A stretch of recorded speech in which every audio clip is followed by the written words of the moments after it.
Assalamu alaikum guys, and welcome to another episode of Smile to Jannah. The Tavistock and Portman Clinic is the only clinic here in the UK, NHS funded, that helps, coerces, mismanages the gender transition of children as young as 3. Smile to Jannah.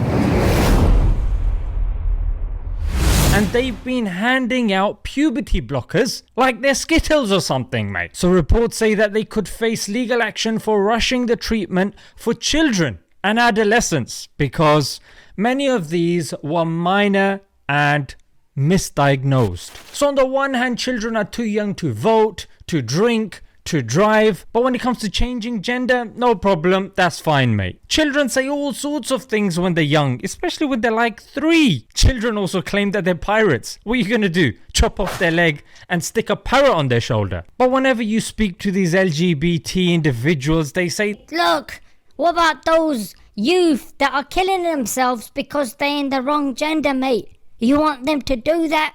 Increase suicide? Is that something you can live with? Look, rather than getting, sucked into emotions, let's see what the studies say, yeah?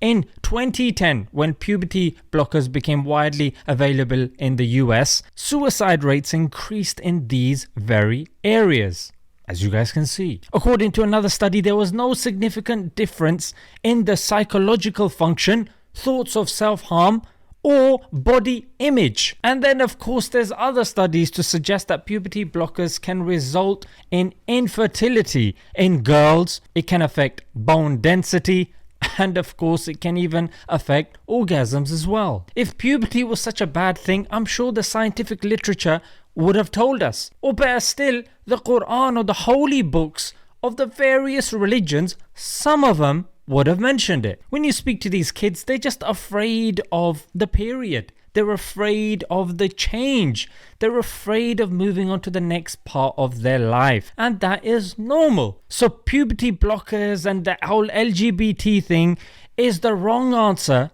to the right questions.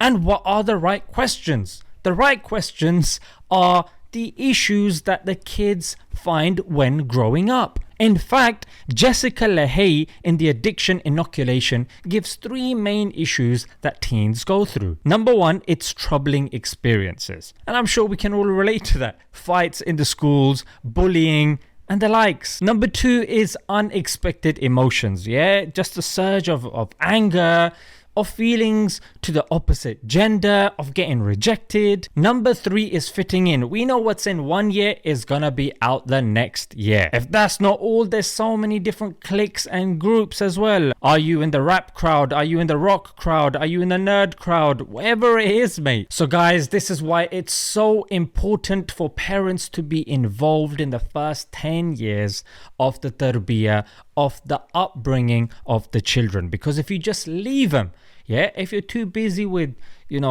earning the dollar and a dime, paying for the Sky and, phone subscriptions or whatever, Netflix subscriptions, mate, you are going to let your kids go and become confused, because the first 10 years are so important. You need to put support systems in place, be it religious education, be it strong-willed and strong personality mentors. You need to ensure that they get good friends, and let's face it, you need to be involved, supervising them. I know they want to be left alone, but you gotta be on their case, because the early years are so important. And of course, when kids feel alienated when they're young, they will get pulled into obscure groups like the LGBT who say, look, you can be anything you want. Look, you're going through this, we'll accept you. So if you see your child not making friends and, being, closed off and stuff like that, facilitate their journey to self-discovery. Not self-discovery as is portrayed by some individuals. Self-discovery, like take them to different clubs,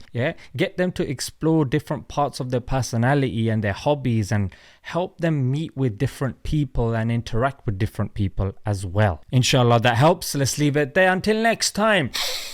Assalamu alaikum.